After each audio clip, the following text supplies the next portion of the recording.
പിതാവിന്റെയും പുത്രന്റെയും പരിശുദ്ധാത്മാവിന്റെയും നാമത്തിൽ ആമേൻ. പ്രാർത്ഥിക്കാം. അമ്മേ പരിശുദ്ധമേ, അമ്മേ പരിശുദ്ധമേ, ദൈവമാതാവേ, കൃപാസനത്തിലൂടെ ഞങ്ങൾക്കും ഞങ്ങളുടെ ദേശത്തിനും അമ്മ മധ്യസ്ഥം തേടി തന്ന എല്ലാ അനുഗ്രഹങ്ങൾക്കും കൃപകൾക്കും ഞങ്ങളിപ്പോൾ ഹൃദയം നിറഞ്ഞ നന്ദി പറയുന്നു. അമ്മേ പരിശുദ്ധമേ, ദൈവമാതാവേ, 2004 ഡിസംബർ 7 തീയതി ഉച്ചകഴിഞ്ഞ് 2:30 കൃപാസനത്തിൽ സംഭവിച്ച അമ്മയുടെ പ്രത്യക്ഷപ്പെടലിനെ കുറിച്ച് തിരുസഭയ്ക്ക് സമർപ്പിച്ചിരിക്കുന്ന പഠനരേഖകളുടെ സഭാത്മകമായ പഠനം ആരംഭിക്കുവാൻ ഞങ്ങൾ പ്രാർത്ഥിക്കുന്നു.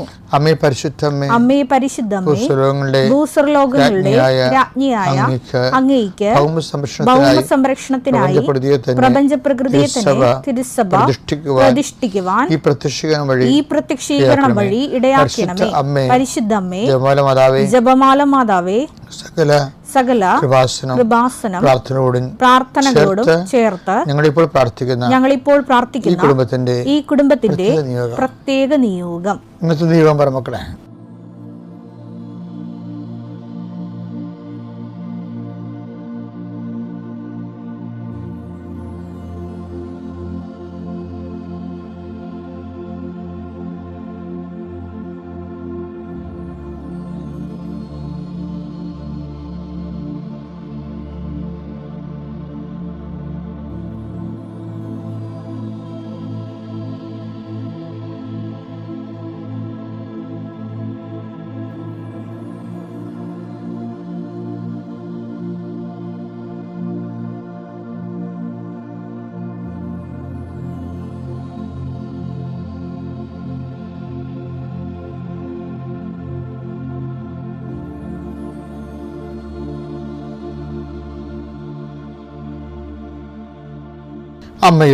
അമ്മയുടെ പ്രത്യക്ഷീകരണത്തിന്റെ ഈ അനുഗ്രഹവേളയിൽ ഞങ്ങൾക്ക് സാധിച്ചു തരുവാൻ കനിയണമേ.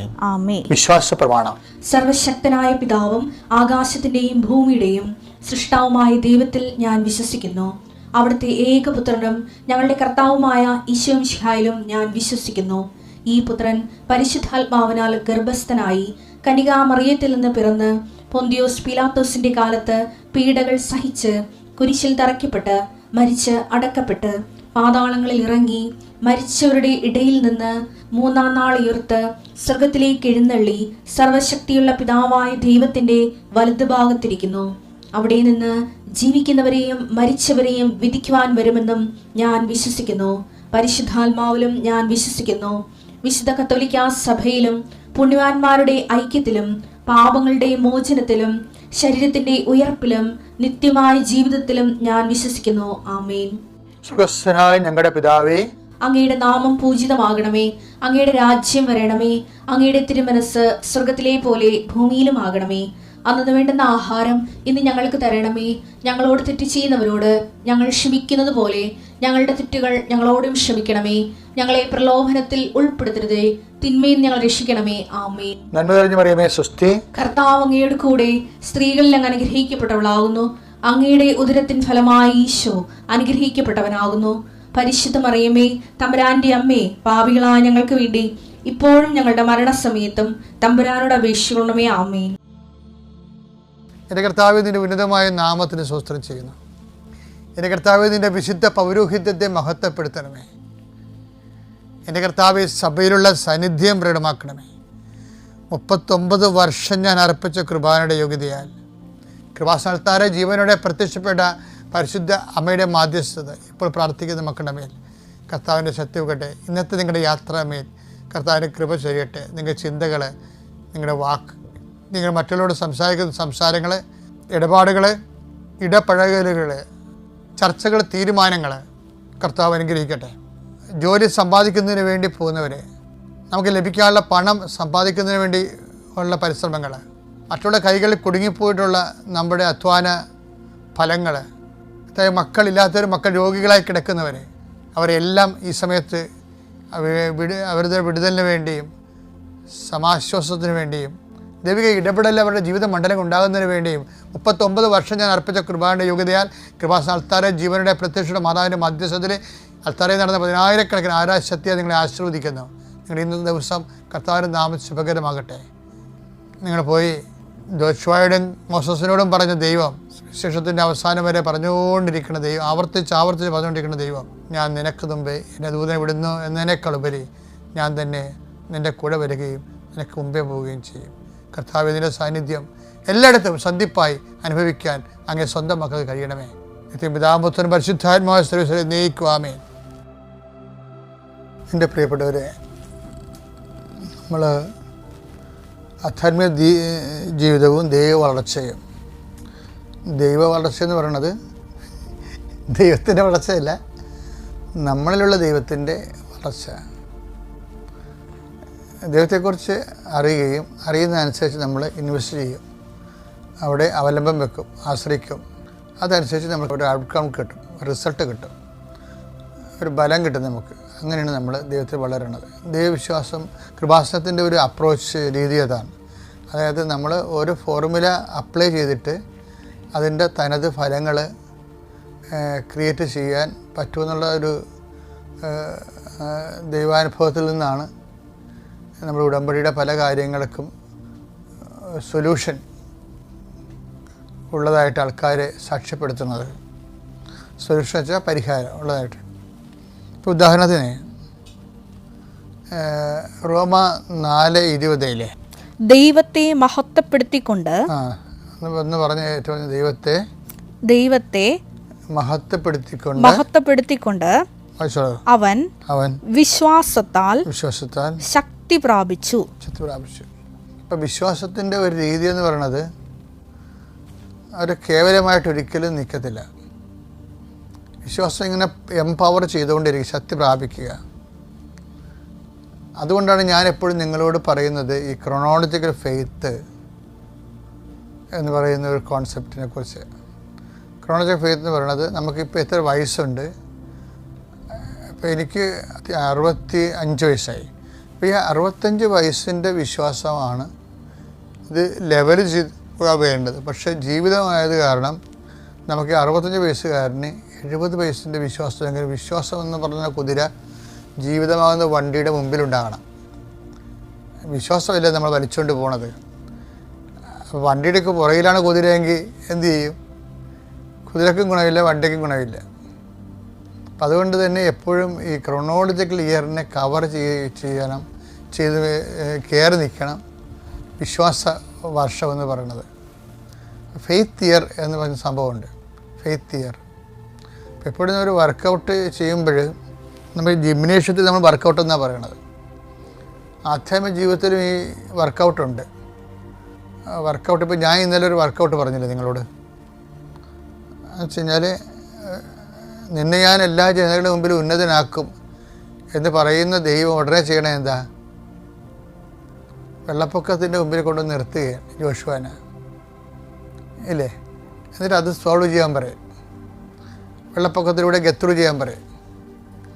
അപ്പോൾ ഗത്രു ചെയ്യാൻ പറയുമ്പോൾ വെള്ളപ്പൊക്കം കണ്ടാൽ ഭീരുവായി പിന്തിരിഞ്ഞു ഓടാതിരിക്കാൻ പറയും. ശക്തനായിരിക്കണം, ധീരനായിരിക്കണം എന്ന് പറയും. അപ്പോൾ അങ്ങനെ ശക്തനും ധീരനുമായിരിക്കുക. അതിനർത്ഥം വെള്ളപ്പൊക്കം മുമ്പിൽ കണ്ടുകൊണ്ടാണ്, ജോർദാൻ നദി കരകവിഞ്ഞ് കൊയ്ത്തുകാലത്ത് ഒഴുകുന്നത് കണ്ടുകൊണ്ടാണ് ശക്തനും ധീരനുമായിരിക്കണം, അല്ലെങ്കിൽ നീ പകച്ചു പോകുമെന്ന് പറയണം. അപ്പോൾ ഓരോ രോഗങ്ങളും കടങ്ങളും ഉറ്റവരുടെ വേർപാടും മരണവും ഒക്കെ സംഭവിക്കും. നമുക്ക് മുമ്പിൽ എന്തും സംഭവിക്കാം. ജീവിതം അതിൻ്റെ സ്വഭാവ ചേഷ്ടകളുമായിട്ട് മുന്നോട്ട് പോകും. നമ്മൾ പിന്തിരിഞ്ഞ് ഓടാതിരിക്കാനാണ് ശക്തനും ധീരനുമായിരിക്കുക. എന്താ കാരണം? നിന്നെ ഇതുവരെ നയിച്ച ദൈവം നിൻ്റെ മുമ്പേ പോകുന്നുണ്ടെന്ന്. വെള്ളപ്പൊക്കം അല്ല മുമ്പിൽ, ദൈവമാണെന്ന് ഓർക്കണം. ഇപ്പം നമ്മൾ പക്ഷെ കാണുന്ന വെള്ളപ്പൊക്കത്തെ ആയിരിക്കും. ഈ വെള്ളപ്പൊക്കത്തിൽ നമുക്ക് ഇടയ്ക്ക് കാണാത്ത ദൈവത്തെ കാണുന്നതിനാണ് വിശ്വാസം എന്ന് പറയുന്നത്. അത് ഇപ്പോൾ പറഞ്ഞതുപോലെ ഓരോ ദിവസവും ശക്തിപ്പെട്ടുകൊണ്ടിരിക്കണം. ആ വചനം ഒന്നൊരു വായിച്ച്, ദൈവത്തെ മഹത്വപ്പെടുത്തിക്കൊണ്ട് അവൻ വിശ്വാസത്താൽ ശക്തി പ്രാപിച്ചു. അപ്പം ഈ നമുക്ക് ദൈവത്തെ മഹത്വപ്പെടുത്താനുള്ള ഒരു സിറ്റുവേഷനിലേക്ക് ദൈവം നമ്മളെ കൊണ്ടുപോകും. അപ്പം അവിടെ നമുക്ക് ചെയ്യാനുള്ളത് ദൈവത്തെ മഹത്വപ്പെടുത്തുകയാണ് ചെയ്യാനുള്ളത്. ഇതിന് മഹത്വം ഉണ്ടായിരിക്കട്ടെ. എൻ്റെ പേര് എലിഷ്ബ അമ്മു ഫിലിപ്പ്. ഞാൻ കോട്ടയത്തു നിന്ന് വരുന്നു. 40 വയസ്സാണ്. ഞാൻ യാക്കോബായ സമുദായത്തിൽപ്പെട്ട ആളാണ്. എന്നെ കുമരകം ആറ്റാമംഗലം സെയിൻറ്റ് ജോൺസ് ബാപ്റ്റിസ്റ്റ് ചേർച്ചാണ് മാതൃ ഇടവക. ഞാൻ 2019 ജൂണിലാണ് ഉടമ്പടി എടുത്തത്. അന്ന് മുതൽ ഉടമ്പടിയിൽ തന്നെ ജീവിക്കുന്നു. ഇപ്പോൾ പറയുന്ന സാക്ഷ്യം എന്ന് പറയുന്നത് പ്രധാനമായിട്ടും ഞാൻ KUHAS university, Kerala university of health സയൻസിൽ MS ഓർത്തോപെഡിക്സ് PG ചെയ്യുമായിരുന്നു. അപ്പം ഇപ്പോൾ ആണ് എൻ്റെ റിസൾട്ട് വന്നതിനെ പറ്റിയുള്ളതാണ് പ്രധാനമായിട്ടുള്ള സാക്ഷ്യം. എക്സാം നല്ല ബുദ്ധിമുട്ടായിരുന്നു. നല്ല ബുദ്ധിമുട്ടെന്ന് പറയുന്നത് എഴുതുമ്പോൾ നമുക്കറിയാം അത് എത്ര ഏകദേശം മാർക്ക് കിട്ടുമെന്നുള്ളത്. അപ്പോൾ അതിൽ ഒരു പാസിംഗ് സ്കോറിലേക്ക് വരാൻ നല്ല ബുദ്ധിമുട്ടാണെന്നുള്ളത് തോന്നിയിട്ടുണ്ടായിരുന്നു. അപ്പോൾ റിസൾട്ട് വന്നിട്ടുണ്ടെന്നുള്ളത് ഇതിൽ അപ്ഡേഷൻ വന്നു. പക്ഷെ എനിക്കത് നോക്കാൻ അത്രയ്ക്കൊരു മനസ്സുറപ്പ് കിട്ടിയില്ല. അപ്പോൾ അത് കഴിഞ്ഞപ്പോൾ ഞാൻ വചനം എടുത്ത് നോക്കി, ഇപ്പോൾ ഇത് നോക്കണോ, പ്രാർത്ഥിച്ചിട്ട് നോക്കണോ, അതോ ഇവിടെ വന്ന് ബ്ലെസ്സിങ് വാങ്ങിക്കണോ എന്ന്. കൃപാസനത്തിൽ വന്ന് എന്താണെങ്കിലും ഓപ്പൺ ചെയ്യുന്നുള്ളൂ റിസൾട്ട് എന്ന് ഞാൻ തീരുമാനിച്ചായിരുന്നു. അപ്പോൾ എനിക്ക് കിട്ടിയ വചനം ഇശയ 22:22, ഞാൻ ദാവീദ് ഭവനത്തിൻ്റെ താക്കോൽ അവൻ്റെ ചുമലിൽ വെച്ച് കൊടുക്കുന്നു, അവൻ കെട്ടുന്നത് വേറെ ആർക്കും അഴിക്കാൻ സാധിക്കില്ല, അവൻ അഴിക്കുന്നത് വേറെ ആർക്കും പൂട്ടുവാനും സാധിക്കില്ല എന്നുള്ള. അപ്പോൾ എനിക്കത് പുരോഹിതനെ പറ്റി എന്നുള്ള രീതിയിലാണ് എനിക്ക് മനസ്സിൽ കിട്ടിയ ബോധ്യം. അപ്പോൾ ഞാൻ അച്ഛൻ്റെ പ്രെയർ മേടിച്ചിട്ടേ തുറക്കുന്നുള്ളൂ എന്നുള്ളത് വിചാരിച്ചു. അപ്പോൾ ഈ വ്യാഴാഴ്ച അച്ഛനില്ല, അതുകൊണ്ട് ഇന്നിവിടെ വന്ന് ബ്ലെസ്സിങ് വാങ്ങിയതിന് ശേഷം ഇത് അച്ഛനെ കൊണ്ട് വാഴ്ത്തിയതിന് ശേഷം മാത്രം നോക്കാമെന്ന് വിചാരിച്ചിരിക്കുകയായിരുന്നു ഹാൾ ടിക്കറ്റ്. അപ്പോൾ അച്ഛനോട് വെച്ച് കഴിഞ്ഞാൽ പിന്നെയും വന്ന് ഒന്നുകൂടെ അത് നോക്കിയിട്ട്, നേരത്തെ ഇങ്ങനെ അച്ഛൻ്റെ ബ്ലെസ്സിങ് വാങ്ങിച്ചിട്ടുള്ളതുകൊണ്ട് ഏതൊരു പോസിറ്റീവായിട്ടാണോ അച്ഛനോട് നിൽക്കുന്നത്. അപ്പോൾ എനിക്ക് മനസ്സിലത് പാസ്സാവാനുള്ള മാർക്ക് കിട്ടാനുള്ളതില്ല. അച്ഛൻ പിന്നെ അത് പ്രാർത്ഥിക്കുന്ന പോലെ തന്നെയാണ് തോന്നി. അപ്പോൾ അത് കഴിഞ്ഞിട്ട് തലയിൽ തട്ടിയിട്ട് പറഞ്ഞു സാക്ഷ്യം പറയണമെന്ന് പറഞ്ഞു. അപ്പം ഇവിടെ ഇരുന്ന് ഞാനിവിടെ ആൾത്താരയിൽ അമ്മയുടെ മുന്നിൽ വെച്ചാണ് എന്തെങ്കിലും പോരായ്മകളുണ്ടെങ്കിൽ അമ്മ അത് പരിഹരിച്ചു വേണം, ബാക്കിയുള്ള ഇതിലും അമ്മയുടെ ഞാൻ ഉടമ്പടിയിൽ തന്നെയാണ് ജീവിക്കാൻ ഉറച്ചിരിക്കുന്നതെന്നുള്ള ആ വാഗ്ദാനത്തിൽ എൻ്റെ ഭാഗം ഒന്നുകൂടെ ഈ വിശുദ്ധ മണ്ണിൽ വെച്ച് മുന്നിൽ ഈശോയുടെ അൾത്താരയുടെ മുന്നിൽ വെച്ച് ഒന്നുകൂടെ ഞാൻ എൻ്റെ ഉടമ്പടി മനസ്സുകൊണ്ട് പുതുക്കിയതിന് ശേഷമാണ് റിസൾട്ട് നോക്കിയത്. കർത്താവിൻ്റെ കൃപ കൊണ്ട് മാത്രം എനിക്ക് പാസ് മാർക്ക് കിട്ടി എന്നുള്ള. പാസ് മാർക്കല്ല, ഞാനത് ഏറ്റവും ഭയപ്പെട്ടിരുന്ന വിഷയത്തിനാണ് മാർക്ക് എനിക്ക് ഈസി എന്ന് വിചാരിച്ചിട്ടുള്ളതിനേക്കാളും കിട്ടിയിട്ടുള്ളത്. അപ്പോൾ പ്രാക്ടിക്കലിൻ്റെ ഇത് വന്നപ്പോൾ ഇവിടെ ഇപ്പം ഒരാൾ മാത്രമേ, ഞങ്ങൾ മെറ്റേണിറ്റിയിൽ പോയവരായിട്ട് 3 പേരൊക്കെ ആയിരുന്നു ആകെ ഞങ്ങളുടെ ബാച്ചിൽ പിന്നെ എക്സാം എഴുതാനുണ്ടായിരുന്നത്. ഇത്രയല്ല. അപ്പോൾ എനിക്കതിപ്പം മെയിലാണ് ഞാൻ ജോയിൻ ചെയ്തത്. അപ്പോൾ ജാനുവരിയിൽ എക്സാം എഴുതാനുള്ള അറ്റൻഡൻസ് ഇല്ലായിരുന്നു. മറ്റുള്ള കുട്ടികൾക്ക് ജാനുവരിയിലാണ് വന്നത്. അപ്പോൾ ഞങ്ങൾ 3 പേരും മാത്രമായി. അപ്പോൾ എക്സാം സെൻറ്റർ എന്ത് ചെയ്തെന്നാൽ അവിടെ കിട്ടത്തില്ല, കോഴിക്കോട് മെഡിക്കൽ കോളേജിൽ പോയി എഴുതേണ്ടി വരുമെന്ന് പറഞ്ഞാൽ, ഞാൻ കോഴിക്കോട് നിന്ന് KMCT കോഴിക്കോട് എന്നുള്ള ഡിസ്ട്രിക്റ്റ് ആണെങ്കിലും അവിടുന്ന് ഒരു 25 കിലോമീറ്ററോളം ഉണ്ട്. അപ്പോൾ രാവിലെ 9 മണിക്ക് നമ്മൾ റിപ്പോർട്ട് ചെയ്യണം. അപ്പോൾ കാലിക്കറ്റ് മെഡിക്കൽ കോളേജിൽ 9-ന് റിപ്പോർട്ട് ചെയ്യണമെങ്കിൽ എനിക്ക് രാവിലെ വിശുദ്ധ കുർബാനയ്ക്ക് പങ്കെടുക്കാൻ സാധിക്കില്ല. ഞാൻ എല്ലാ ദിവസവും എനിക്ക് വിശുദ്ധ കുർബാന, ഞാനിപ്പോൾ എവിടെയെങ്കിലും ഒരു യാത്ര ചെയ്യുവാണെങ്കിലും വിശുദ്ധ കുർബാനയ്ക്ക് രാവിലെയോ വൈകുന്നേരമോ വിശുദ്ധ ബലിയിൽ പങ്കെടുത്ത് സ്വീകരിക്കാൻ സാധിക്കുന്ന ഇടവക ഉണ്ടോ എന്ന് നോക്കിയിട്ടേ ഉള്ളൂ കഴിവതും യാത്ര ചെയ്യത്തുള്ളൂ. അപ്പം അത് അവിടുന്ന് ഈ 9-ന് റിപ്പോർട്ട് ചെയ്യണമെങ്കിൽ എന്താണെങ്കിലും വിശുദ്ധ കുർബാന സംബന്ധിക്കാൻ പറ്റില്ല എന്നുള്ള അവസ്ഥ വന്നു. അപ്പോൾ ഒരിക്കലും കിട്ടില്ല ഞങ്ങളുടെ കോളേജിൽ നിന്ന് വരെ പറഞ്ഞു. പക്ഷേ ഞങ്ങൾക്ക് 3 പേർക്ക് മാത്രമേ സെൻറ്റർ കോളേജിൽ തന്നെ കിട്ടി. അപ്പോൾ വിശുദ്ധ ബലിയിൽ പങ്കെടുത്തതിന് ശേഷം വന്ന് കുർബാനയിൽ എക്സാമിന് കയറാമെന്നുള്ള വന്നു. അപ്പോൾ എക്സാമിന് കയറുന്നതിന് മുമ്പ് ഹാളിൻ്റെ വാതിക്കലപ്പോഴും നിന്ന് പ്രാർത്ഥിക്കുമ്പോൾ ഉപ്പ് അവിടെ വെഞ്ചരിച്ച ഉപ്പ് വിശ്വാസപ്രമാണം ചൊല്ലി ഇട്ടതിന് ശേഷം മാത്രമാണ് കയറിയത്. ആദ്യം അപ്പോൾ എക്സാമിനുള്ള നമുക്ക് ഹാൾ നമ്മുടെ കാശ് രൂപ ഒന്നും കയറ്റാൻ പറ്റില്ലാത്തതുകൊണ്ട് ആദ്യം ഞാൻ PG എഴുതിയ സമയം മുതലുള്ളതിനാണ്. അപ്പോൾ ഞാനിതിന് നമുക്ക് എക്സാമിന് ഇതിന് അപ്ലോഡ് ചെയ്യാൻ വേണ്ടിയുള്ള ഫോട്ടോ സ്റ്റുഡിയോയിൽ എടുക്കാൻ പോകുമ്പോൾ കാശ് രൂപയുള്ള ലോക്കറ്റ് ഞാനങ്ങനെ എപ്പോഴും ഇട്ടുകൊണ്ട് നടക്കില്ല, അല്ലാത്ത കാശ് രൂപ ഇടത്തുള്ളൂ. ബ്ലസ് ചെയ്ത് കിട്ടിയ ഉടമ്പടി കാശ് രൂപ ഞാൻ അങ്ങനെ ദേഹത്ത് ധരിച്ചുകൊണ്ട് നടക്കാറില്ല. അപ്പോൾ അത് ഞാൻ കഴുത്തിലേക്ക് മാലയിൽ കൊലുത്തിയിട്ട് കഴുത്തിലേക്ക് ചേർത്ത് ലോക്കറ്റ് പോലെ കാണുന്ന രീതിയിൽ ഇട്ടിട്ടാണ് ഞാൻ ഫോട്ടോ എടുത്തത്. അപ്പോൾ ഫോട്ടോയിൽ ആ കാശ് രൂപ ഉണ്ട്. അത് ഞാൻ വിചാരിച്ചത് കാശ് രൂപ ഇനി എക്സാമിന് കയറ്റാൻ പറ്റിയില്ലെങ്കിലും നമ്മൾക്ക് കയറ്റുന്ന ഹാൾ ടിക്കറ്റിൽ ഫോട്ടോ പതിച്ച ഹാൾ ടിക്കറ്റിൽ അമ്മയുടെ പ്രസൻസ് ഉണ്ട്. എനിക്കത് ആ ഒരു ഉറപ്പിൽ ആ ഫോട്ടോ വെച്ചിട്ടാണ് ഞാൻ എക്സാംസിന് ഫുള്ളും എഴുതിയത്. കാര്യം എനിക്ക് 40 വയസ്സുണ്ട്. 10 വയസ്സെങ്കിലും താഴെയുള്ള കുട്ടികളുടെ കൂട്ടത്തിലാണ് എല്ലാ കാര്യങ്ങളും ചെയ്യുന്നത്. അപ്പം എനിക്ക് അവരുടെ ഒപ്പം പഠിച്ചെത്താനോ ഒന്നിനും എല്ലാ കാര്യത്തിലും പുറകിലാവും എന്നുള്ളത് നന്നായിട്ട് അറിയാം. അപ്പോൾ കർത്താവ് മാത്രമാണ് എൻ്റെ പേരിൽ, ഞാൻ അമ്മയുടെ കൊടുത്തിട്ട് മാത്രമാണ് ഓരോ കാര്യത്തിലും ചെയ്തിട്ടുള്ളത്. അപ്പോൾ അത് എക്സാമിൻ്റെ കാര്യം ഇപ്പോൾ ഇവിടെ ഉള്ളതിൻ്റെ പറഞ്ഞു. അത് കഴിഞ്ഞ് വേറെ ഇങ്ങനെ കുറേ ഇഷ്യൂസ് ഇങ്ങനെ ഓരോന്നിനും വന്നിട്ടുള്ളൂ. അപ്പോൾ ഹോസ്റ്റലിൽ നിന്ന് മാറണം എന്നുള്ളൊരു, ഞാൻ നായ്ക്കൾക്കൊക്കെ ഫുഡ് കൊടുക്കാറുണ്ടായിരുന്നു. അപ്പോൾ അതുകൊണ്ട് പ്രശ്നമുണ്ടെന്നൊക്കെ ഉള്ള രീതിയിൽ അപ്പം മാറണം എന്ന് പറയാൻ പ്രിൻസിപ്പാളും തുടർന്നുള്ള ഹയർ ഒഫീഷ്യൽസ് എല്ലാവരും വിളിക്കുന്ന സമയത്തും എൻ്റെ കൂട്ടത്തിൽ അമ്മ മാത്രമേ ഉണ്ടെന്നുള്ള ഒരു ധൈര്യത്തിലാണ് പോകുന്നത്. അവിടെ എന്താ സംഭവിക്കുന്നതെന്നുള്ള അറിയില്ല. സംസാരിച്ചതിൻ്റെയൊക്കെ കഴിയുമ്പോൾ എല്ലാത്തിലും അവിടെ നിൽക്കാം എന്നുള്ള അവസ്ഥയിൽ വന്നിട്ടുണ്ട്. വേറെ ആൾക്കാരുമായിട്ടുള്ള പ്രശ്നം വന്നപ്പോൾ ഇത് ഉടമ്പടിയിലായതുകൊണ്ട് മാത്രം കിട്ടിയിട്ടുള്ളൊരു കൃപയായിട്ട് എനിക്ക്. നേരത്തെ എന്ന് പറഞ്ഞാൽ ആരോടെങ്കിലും പ്രശ്നമുണ്ട് എനിക്ക് അവരോട് ദേഷ്യമോ വൈരാഗ്യമൊക്കെ തോന്നും. പക്ഷേ ഈ ഗ്രഡ്ജ് എന്ന് പറയുന്ന ഒരു കാര്യം പോയിട്ട് ഇവർക്ക് വേണ്ടി സമാധാനത്തോടെ സന്തോഷത്തോടെയും പ്രാർത്ഥിക്കാനുള്ള ആ ഒരു ഗ്രേസ്, അത് കർത്താവ് ഉടമ്പടിയിൽ അമ്മ വഴി നേടിത്തന്നെന്നുള്ളത് മാത്രമേ എനിക്ക് നമ്മളെപ്പറ്റി നേരത്തെ അറിയാമല്ലോ, അതുകൊണ്ട് എനിക്കറിയാം. അപ്പോൾ അത് കഴിഞ്ഞിട്ട് പ്രശ്നം ഉണ്ടാക്കിയിട്ടുള്ളവർക്ക് അവിടുന്ന് അവരങ്ങ് മാറി എന്നുള്ള ഇതുപോലെയുള്ളത് വന്നത്. അപ്പോൾ ഞങ്ങൾ യാക്കോബക്കാർക്ക് ഇങ്ങനെ ഈ ഇതൊന്നുമില്ല, നമ്മൾ വെന്തിങ്ങ അല്ലെങ്കിൽ ഈ ഉത്തരീയം ധരിക്കുന്ന ഇതില്ല. പക്ഷെ അത് ഞാൻ ഇവിടുന്ന് പിന്നെ അത് കഴിഞ്ഞപ്പോൾ ഞാൻ ഒരു വിശ്വാസത്തിന് പുറത്ത് ധരിച്ചതാണ്. അപ്പോൾ ഈ അമ്മയുടെ ഒരു പ്രൊട്ടക്ഷൻ എന്ന് പറയുന്നതാണ് എനിക്ക് ഓരോരുത്തർക്കും തോന്നിയിട്ടുള്ളത്. ശാരീരികമായിട്ട് ഉപദ്രവിക്കുന്ന രീതിയിലോ അല്ലാത്ത രീതിയിലോ എന്തെങ്കിലും പ്രശ്നം വന്നിട്ടുണ്ടെങ്കിൽ അമ്മയാണ് പൊതിഞ്ഞൊടിച്ച് നിർത്തുന്ന പോലെ തോന്നിയിട്ടുള്ളത്. പിന്നെ ഇതിൽ നേരത്തെ ഉള്ളൊരു കാര്യം കൂടെ പ്രധാനമായിട്ടുള്ളത് പറയുന്നതെന്ന് വെച്ചാൽ, എൻട്രൻസിൻ്റെ ഇത് വന്നപ്പോൾ ഞാൻ ഇവിടെ എഴുതണം, ഇവിടെ കയറണം എന്നൊന്നും എനിക്കൊരു ഉറപ്പില്ല. അത് 10-12 വർഷത്തെ ഗ്യാപ്പാണ് കിടക്കുന്നത്. അപ്പോൾ വെറുതെ എക്സാം എഴുതിയാണ്, പക്ഷെ അതിനും കയറണം എന്നൊന്നുമുള്ളൊരു ഇതില്ല. അങ്ങോട്ടും ഇങ്ങോട്ടും ഒരു ചാഞ്ചാട്ടാണ്. US-ലെത്തിൻ്റെ തന്നെ തുടരണോ എന്നൊക്കെ ഉള്ളത്. ഞാൻ 2009 പാസ്സായത്. അപ്പോൾ 2021 എക്സാം വെറുതെ ഏതായാലും വീട്ടിൽ നിൽക്കുമല്ലോ എന്നുള്ള രീതിയിൽ എഴുതി. ഞാൻ ഇതിനകത്ത് വലിയൊരു സീരിയസ്നെസ് ഒന്നും കൊടുത്തിട്ടില്ലായിരുന്നു, PGക്കുള്ള നീറ്റ് എക്സാം. അപ്പോൾ അത് കഴിഞ്ഞിട്ട് 21 അവസാനം അമ്മ എൻ്റെ ഹോൾ ടിക്കറ്റും കൊണ്ട്, പരീക്ഷ സെപ്റ്റംബറിൽ ഓഗസ്റ്റിൽ എപ്പോഴും കഴിഞ്ഞാണ്, ഇവിടെ വന്ന് അച്ഛനെ കൊണ്ട് പ്രാർത്ഥിപ്പിച്ചിട്ടുണ്ടായിരുന്നു. അച്ഛൻ അത് അമ്മയുടെ അടുത്ത് കൊണ്ടുവന്ന് മുട്ടിച്ച് പ്രാർത്ഥിച്ചു എന്ന് പറഞ്ഞു. ഞാനത് കഴിഞ്ഞ് 2022 അച്ഛനെ ഏപ്രിലിൽ ഇങ്ങനെ കണ്ടിട്ട് ഞാനിപ്പോഴും അച്ഛനോടൊരു അച്ഛൻ എനിക്ക് ഇവിടെ പഠിക്കണോ തുറന്ന് US പഠിക്കണമെന്ന് എനിക്ക് കൺഫ്യൂഷനാണ്, എനിക്ക് ഉറപ്പില്ല എന്നൊക്കെ പറഞ്ഞപ്പോൾ അച്ഛൻ ഇതുകൊണ്ട് ആൾക്കാരെ പോയി അമ്മയുടെ അടുത്ത് പ്രാർത്ഥിച്ചിട്ട് തിരിച്ചു വന്ന് ഇങ്ങനെ ഒറ്റ സെൻറ്റൻസാണ് പറഞ്ഞത്, അമ്മ ഇവൾക്ക് ഇവിടെ ജീവിതം ശരിയാക്കാൻ വേണ്ടിയുള്ള കാര്യം അമ്മ ചെയ്തു കൊടുക്കണം എന്ന് പറഞ്ഞ് കൈ ഇങ്ങനെ കാണിച്ച് വിട്ടു. അത് കഴിഞ്ഞ് 2 ദിവസം കഴിഞ്ഞപ്പോഴത്തേക്കിനും എനിക്ക് കാലിക്കറ്റിലത്തെ ലാൻഡ് ലൈൻ നമ്പറിൽ നിന്ന് ഒരു കോൾ വരുന്നു. അപ്പോൾ അവിടെ ഒരു കോർട്ടിലൊരു കേസിൻ്റെ ഉള്ളതുകൊണ്ട് അതാണോ എന്ന് വിചാരിച്ചാൽ ഞാൻ എടുക്കുന്നത്. അപ്പോൾ എന്നോട് പറഞ്ഞു, ഇത് KMCT മെഡിക്കൽ കോളേജിൽ നിന്നാണ് വിളിക്കുന്നത്, നിങ്ങളുടെ MS ഓർത്തോയുടെ സീറ്റ് റെഡി ആയിട്ടുണ്ട്, വന്ന് എടുക്കുന്നുണ്ടോ എന്ന് ചോദിച്ചു. അപ്പം ഒറ്റയടിക്കാൻ പെട്ടെന്ന് പറഞ്ഞത് ഇല്ല എന്നാണ്, കാര്യം ഇവിടുത്തെ ആണോ എന്ന് എനിക്കൊരു ഉറപ്പില്ല. പിന്നെ അത് കഴിയുമ്പോൾ ഞാൻ ബൈബിൾ എടുത്ത് നോക്കിയപ്പോൾ എനിക്ക് വെളിപാട് 12 സൂര്യനെ അണിഞ്ഞ സ്ത്രീ ആ അധ്യായത്തിലുള്ള 3.5 വർഷം അവൾക്ക് താമസിക്കാൻ മരുഭൂമി ഞാനൊരു സ്ഥലം ഒരുക്കിയിരിക്കുന്നുണ്ട്. അപ്പോൾ എനിക്ക് പിന്നെ ഒരു പ്രശ്നമില്ല, ഇതമ്മ ഒരുക്കിയ സ്ഥലമാണ്. അപ്പോൾ അതിൻ്റെ കാര്യം തുടർ നടപടികളിലേക്ക് പോയി. ഇപ്പോൾ പിറ്റേ ദിവസം റിപ്പോർട്ട് ചെയ്യണമെന്ന് പറഞ്ഞു. ഞാൻ ഓർത്തില്ല, ഞാൻ ഇവിടെ വന്ന് സാക്ഷ്യം പറഞ്ഞിട്ട് അല്ലെങ്കിൽ ഇവിടെ വന്ന് അമ്മയുടെ അടുത്തുനിന്ന് ബ്ലെസ്സിങ്ങും ബാക്കി പുതുക്കലും കഴിഞ്ഞിട്ടേ ഞാൻ അനങ്ങത്തുള്ളൂ.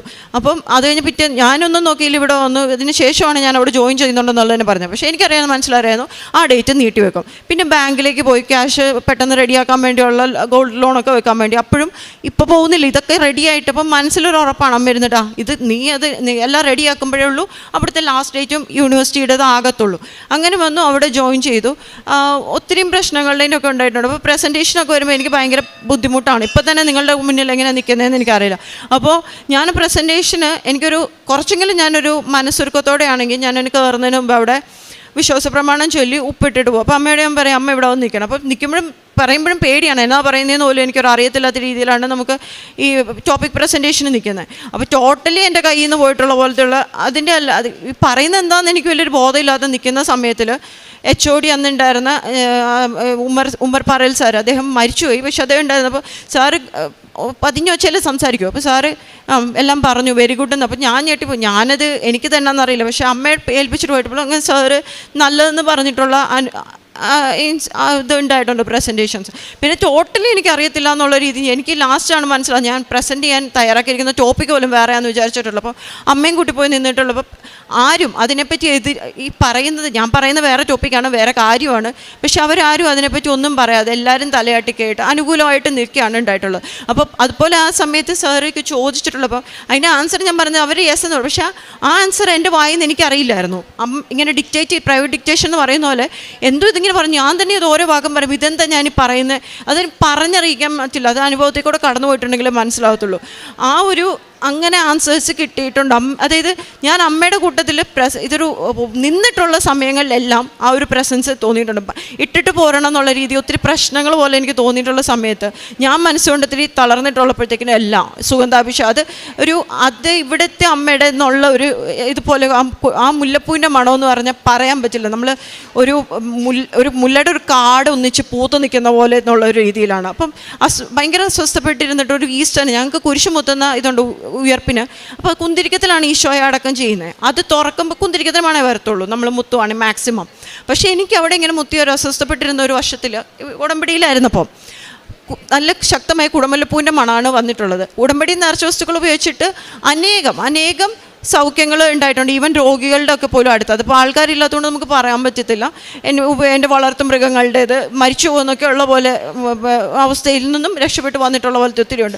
ഏത് തടസ്സങ്ങളുള്ളപ്പോഴൊന്നും മനസ്സിരുത്തി ഒന്ന് പ്രാർത്ഥിച്ചിട്ട് വിശ്വാസപ്രമാണം ചൊല്ലി ഉപ്പിട്ടിട്ട് അവിടെ കയറുമ്പോഴത്തേക്കിനും അമ്മയാണ് അവിടെ വന്ന് കൂടെ നിൽക്കുന്നത്. അതായത് ഫയൽ അമ്മ ഏറ്റെടുത്ത് കഴിഞ്ഞിട്ടുണ്ടെങ്കിൽ അത് നമ്മൾ ഇട്ടിട്ട് പോയാലും മറ്റേ അമ്മയുടെ കയ്യിലിരിക്കുന്ന പോലത്തെയാണ് അനുഭവപ്പെട്ടിട്ടുള്ളത്. മിഷണറി അങ്ങനത്തെ ഒരു പ്രവർത്തനം പ്രധാനമായിട്ട് ആദ്യമെങ്കിൽ പത്രത്തിൻ്റെ കോട്ടയത്തായിരുന്ന സമയത്തൊക്കെ ഇത് എന്തിനാണെന്നൊക്കെയുള്ള രീതി ഉടമ്പടിയുടെ തുടക്ക സമയത്ത്.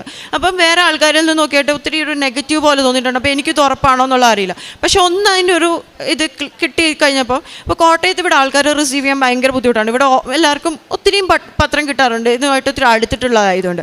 പക്ഷേ അപ്പോൾ എനിക്കിതൊന്ന് കൊടുക്കാനൊരു പറ്റുന്ന ഒരു തുറവ് കിട്ടണം. മെഡിക്കൽ കോളേജിലൊന്നും അന്ന് ആരും വാങ്ങിക്കില്ല, അതവിടെ വെറുതെ ഇരിക്കലേ ഉള്ളൂ. അപ്പം ഇനി അവിടെ കൊണ്ടുപോയി കൊടുക്കുക, മെഡിക്കൽ കോളേജ് പറ്റില്ല, ബസ് സ്റ്റേഷൻ റെയിൽവേയിലെല്ലാം ഞാൻ കൊടുക്കുമായിരുന്നു. പക്ഷെ എല്ലാവരും അവിടെ കൊടുക്കരുതെന്ന് പറഞ്ഞ് നമ്മുടെ പുറകിൽ ആൾക്കാർ വരും. അപ്പോഴാണ് എനിക്ക് കോഴിക്കോടെന്ന് പറഞ്ഞൊരിത് തുറന്നു കിട്ടുന്നത്. അതെന്ന് പറഞ്ഞാൽ അവിടുത്തെ ആൾക്കാർ ഭയങ്കര ഫ്രണ്ട്ലി ആണ്, വെൽക്കമിങ് ആണ്. അപ്പം അറിയാമല്ലോ, ഒത്തിരി എനിക്ക് പത്രം കൊടുക്കുന്നതിന് ഒരു ബുദ്ധിമുട്ട് പിടിച്ചു വാങ്ങിയാണ്. പോലീസുകാരും ഒക്കെ വന്നിട്ട് നമ്മുടെ കയ്യിൽ നിന്ന് വാങ്ങിയിട്ടു. അപ്പം ഞാൻ ഓർത്ത് ഇതെന്ന് പറയുന്നത് അത്ര ഈസി ആവുന്നതിലൊരു കാര്യമില്ലല്ലോ. നമുക്ക് അതായത് അറിയത്തില്ലാത്തവരുടെയും കൂടെ അടുത്തല്ലേ, വേറെ മതസ്ഥർ വാങ്ങിക്കുന്നുണ്ടെന്ന് പറഞ്ഞാലും ഈ മിഷണറീസിൻ്റെ എത്ര ബുദ്ധിമുട്ടാണെന്നൊരു അതൊന്ന് മനസ്സിലാകണം എന്നുള്ളൊരു ഇതിൻ്റെ വന്നു. അപ്പോൾ ഞാൻ ഓർത്തു ഈ അറിയത്തില്ലാത്ത രാജ്യങ്ങളിലേക്കൊക്കെ പോകുന്ന അല്ലെങ്കിൽ നോർത്ത് ഇന്ത്യയിലൊക്കെ പോകുന്നവർക്ക് എന്തൊരു ബുദ്ധിമുട്ടാണ് അതിൻ്റെ ഇതിൽ. അപ്പം ഞാൻ ഓർത്ത് നമ്മുടെ അവിടെ ഒത്തിരി ഹിന്ദി മാതൃഭാഷയായിട്ടുള്ള സഹോദരങ്ങൾ വരുമല്ലോ ജോലിക്കായിട്ടും പലപ്പോഴും ഞങ്ങളവിടെ ഒത്തിരി പേരെ കാണാറുണ്ട്. അപ്പോൾ ഇവർക്കൊന്ന് കൊടുക്കണം എന്ന് വിചാരിച്ചിട്ടുള്ള രീതിയിൽ ഞാൻ ഇവിടുന്ന് പത്രക്കെട്ടുകൾ വാങ്ങിയിട്ട് പോയിട്ടുണ്ട്. എപ്പോഴും വാങ്ങുക എന്ന് പറഞ്ഞാൽ എനിക്ക് ബുദ്ധിമുട്ടുള്ളപ്പോഴത്തേക്കിനും ഈ മിഷണറി പ്രവർത്തനമായിട്ട് ഇറങ്ങിയിട്ടുണ്ടോ അമ്മ ഇവിടെ കൂടെ വരും. അതിൻ്റെ അകത്ത് ഇപ്പോൾ വേറെ പ്രാർത്ഥനയൊന്നും വെക്കത്തില്ല, ഇതിൽ എല്ലാവരുടെ അടുത്ത് എത്തിക്കാൻ പറ്റണം എന്നുള്ളത് മാത്രം വെച്ചിട്ടാണ് ഓരോ ഈവൻ എനിക്ക് ഇങ്ങനെ ഇത് പ്രേക്ഷിത പ്രവർത്തനം ചെയ്യാൻ സാധിക്കാത്തതിൻ്റെ ഫ്രണ്ട്സിന് വേണ്ടിയും അവരുടെ പേരിൽ പ്രാർത്ഥിച്ചിട്ട് ഞാൻ പത്രം കൊടുക്കാറുണ്ട്. അപ്പോൾ ഇതിങ്ങനെ ആദ്യപ്പോൾ ഇതെന്ന് പറയുന്നത് ഇവർ റിസീവ് ചെയ്യില്ല, ചിലർക്ക് ഇതെന്താണെന്നുള്ള അറിയില്ല. എനിക്ക് ഹിന്ദിയിലൊന്നും സംസാരിക്കാൻ അറിഞ്ഞുകൂടാ. അപ്പോൾ പ്രാർത്ഥിച്ചിട്ട് പിന്നെയും പോകുമ്പോൾ ഇങ്ങനെ വിമുഖതയോടെയുള്ളതാണെങ്കിലും വാങ്ങിക്കും. അപ്പം ഞാൻ മനസ്സിൽ ഇത്രയും മാത്രമേ പ്രാർത്ഥിക്കുള്ളൂ, ഇത് ഈശോയെ അറിയാൻ വേണ്ടി ഉതകുന്നതാകണേ എന്നുള്ള രീതിയിൽ. അപ്പം അതിൻ്റെ അകത്ത് അങ്ങനെ ചെയ്യുമ്പോഴാണ് ശരിക്കും നോർത്ത് ഇന്ത്യയിലും, അതായത് ഇവിടെ നമുക്ക് കേരളത്തിലെ മണ്ണ് പോലെ അല്ലല്ലോ, അതിലുള്ള അല്ലെങ്കിൽ ആദ്യകാലങ്ങളിലൊക്കെ നല്ല തോമസ് ലിയ മുതലൊക്കെയുള്ള മിഷണറീസിൻ്റെ ആ ബുദ്ധിമുട്ട് എന്താണെന്നുള്ളത് മനസ്സിലാകുന്നത് എനിക്ക് ഇവരുടെ ഇടയിൽ അറിയുന്നില്ലാത്തവരുടെ ഇടയിൽ ഒന്ന് കൊടുക്കാൻ ശ്രമിക്കുമ്പോഴത്തേക്കിനുള്ളതാണ്. കാരുണ്യ പ്രവർത്തികൾ എന്നുള്ള രീതിയിൽ ഞങ്ങൾ അതെന്ന് പറഞ്ഞാൽ ഭയങ്കര വെൽക്കമിങ് ആയിട്ട് എല്ലാ മനുഷ്യരെയും ഒത്തിരി സഹായിക്കുന്ന ഒരു കമ്മ്യൂണിറ്റി ആയതുകൊണ്ട് അവിടെ മനുഷ്യർക്ക് അധികം ഒരു ഫുഡിനൊന്നും ഒരു ബുദ്ധിമുട്ടുള്ളതുപോലെ ഞാൻ ആരെയും കണ്ടിട്ടില്ല. അതൊരു ആ സ്ഥലത്തിലെ ആ ആൾക്കാരുടെ മേന്മയായിരിക്കും, നല്ല മനസ്സുള്ളവരാണ് ചെയ്യുന്ന അവിടെയുള്ള മനുഷ്യർക്കൊന്നും ഒരു ബുദ്ധിമുട്ടുള്ളവരെ പൊതുവെ ഞാൻ കണ്ടിട്ടില്ല. അപ്പം ഞാൻ ചെയ്യുന്നത് കൂടുതലും സ്ട്രേ ഡോഗ്സിനാണ് ഫുഡ് കൊടുക്കാറുള്ളത്. അത് ശരിയാണോ തെറ്റാണോ എന്നറിയില്ല, എന്നാലും ഭക്ഷണത്തിന് വേണ്ടി ഇരിക്കുന്നവർക്ക് കൊടുക്കുന്നു എന്നുള്ളൊരു ചിന്തയോടെ മാത്രമാണ് കൊടുക്കുന്നത്. തുടർന്നും ഉടമ്പടി തന്നെ ജീവിക്കാനുള്ളതാണ്. അത് തീരുമാനവും ആഗ്രഹവും അതിന് കർത്താവ് ഇടവരുത്തട്ടെ എന്ന് പ്രാർത്ഥിച്ചുകൊണ്ട് നിർത്തുന്നു. ഒരു കാര്യം കൂടി പറയാൻ വിട്ടു, എക്സാമിന് നമ്മൾക്ക് സബ്മിറ്റ് ചെയ്യുന്ന സമയത്ത് ക്യാഷ് കുറച്ച് റെഡിയാക്കി വെക്കേണ്ട ആവശ്യമുണ്ടായിരുന്നു. അപ്പം നിപ്പിലെന്ന് പറയുമ്പോൾ അത്ര എടുക്കാൻ കാര്യം ഒത്തിരി പ്രശ്നങ്ങൾ കൊണ്ട് പറയുന്നൊരു തുക സ്വരുക്കൂട്ടാൻ ബുദ്ധിമുട്ടാണ്. അതെങ്ങനെ, പക്ഷേ എനിക്കെന്നാന്ന് വെച്ചാൽ എക്സാം സെൻറ്റർ മാറ്റിയെടുക്കാൻ താല്പര്യമില്ലായിരുന്നു. അവിടെ ആണെങ്കിലും മാത്രമേ പറ്റുള്ളൂ എന്നൊരവസ്ഥയാണ്. പക്ഷേ ക്യാഷിൻ്റെ ഒരു ബുദ്ധിമുട്ട് നന്നായിട്ടുണ്ട്. അപ്പം ഒന്നുമില്ല, പക്ഷേ എഗ്രി ചെയ്തു. അപ്പോൾ ഈ വിഷയ 45 ആ വചനം ഉണ്ടല്ലോ, ഞാൻ നിനക്ക് പോയി മലകൾ നിരപ്പാക്കുകയും പിച്ചളവാതിലുകൾ തകർക്കുകയും ഇരുമ്പ് ഓടാമ്പലുകൾ ഓടിക്കുകയും ചെയ്യും, ഇതിന് പേര് ചൊല്ലി വിളിക്കുന്ന ഇസ്രായേലിൻ്റെ ദൈവകർത്താവ് ഞാനൊന്ന് അറിയാൻ വേണ്ടി അന്ധകാരത്തിലെ നിധികളും രഹസ്യത്തിലെ ധനശേഖരവും നിനക്ക് തരുമെന്ന് അമ്മ എന്ന് പ്രാർത്ഥിക്കുന്നു. കാര്യം ആ ഒരു സമയത്ത് എന്ന് പറഞ്ഞാൽ അമ്മ വേറെ ഉടമ്പടിയിലാണ്, പക്ഷേ ഞാൻ വീക്കായിട്ടുള്ള സമയത്തൊക്കെ അമ്മ മതം പൊക്കിക്കൊണ്ട് വന്നിട്ടുണ്ട്. അപ്പോൾ അമ്മയാണ് ഉറപ്പിച്ച് പറയുന്നില്ല, അതിനുള്ള മാർഗ്ഗം എന്തെങ്കിലും വരും. അപ്പോൾ എനിക്കറിയാം ലോജിക്കലി മാർഗ്ഗമൊന്നും ഇല്ല. പക്ഷേ ഇത് കഴിഞ്ഞപ്പോഴത്തേക്കിനും ഞാൻ ചെറിയ ക്ലാസ്സിൽ എപ്പോഴോ എന്തെങ്കിലും പഠിച്ചിരുന്നപ്പം എൻ്റെ പേരിൽ അച്ചാച്ചൻ എടുത്തിരുന്ന മെറ്റ് ലൈഫിൻ്റെ ഒരു പോളിസി അത് തുറന്ന് കംപ്ലീറ്റ് ആക്കിയെന്ന് പോലും ഞങ്ങൾക്ക് ഓർമ്മയില്ല. പക്ഷേ പെട്ടെന്ന് ഒരു ദിവസം വിളിച്ചിട്ട് അതിൽ അന്ന് കൊടുത്തിരുന്ന ഫോൺ നമ്പറിൽ വിളിച്ചിട്ട് അവർ പറയാണ് ഇങ്ങനെ ക്യാഷ് ആയിട്ടുണ്ട്, ഐഡൻറ്റിറ്റി രേഖകളുമായി വന്ന് കളക്ട് ചെയ്യുക.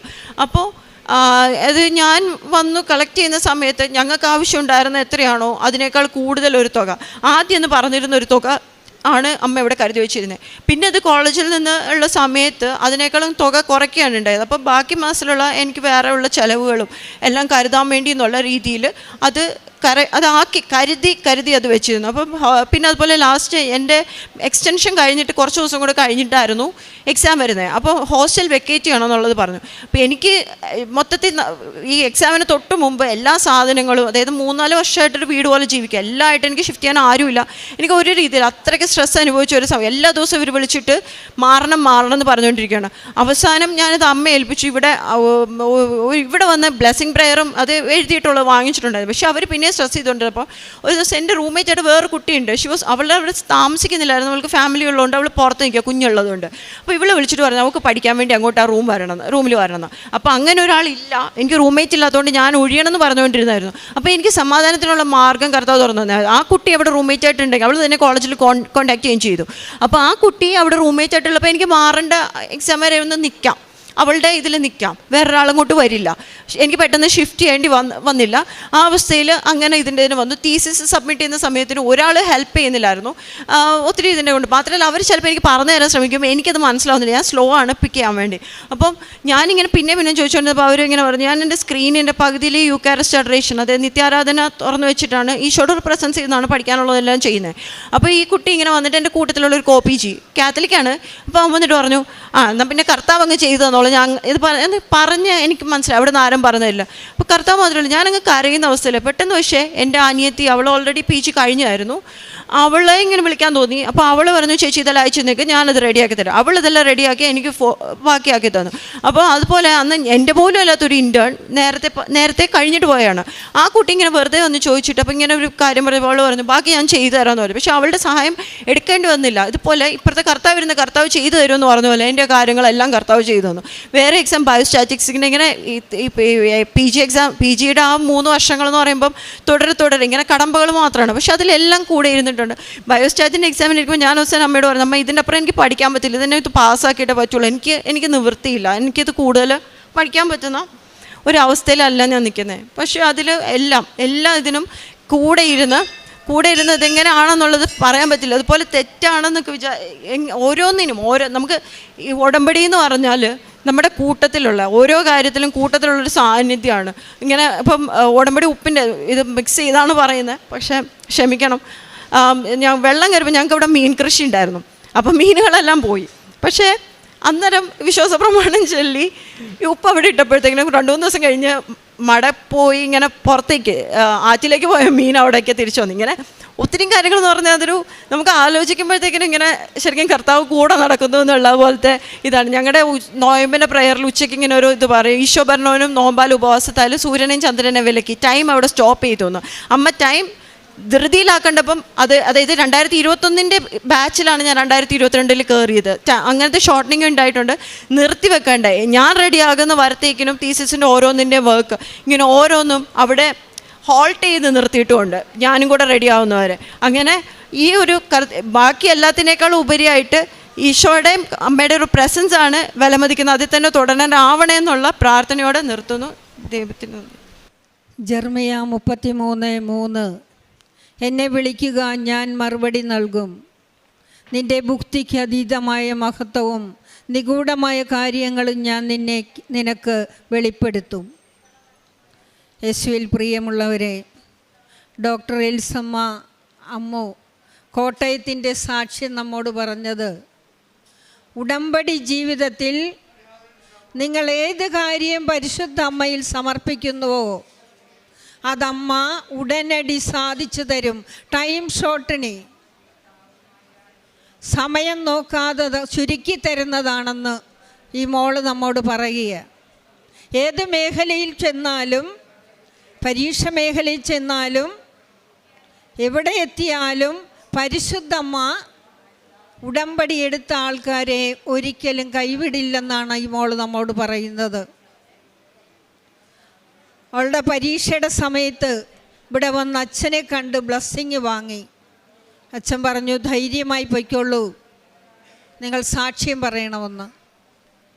ആദ്യം പരിശുദ്ധ അമ്മയോട് പറഞ്ഞിട്ടേ മറ്റുള്ളവരോട് പറയൂ എന്നാണ് ഈ കുട്ടിയുടെ പരീക്ഷ ടൈമിൽ അമ്മയോട് പറഞ്ഞത്.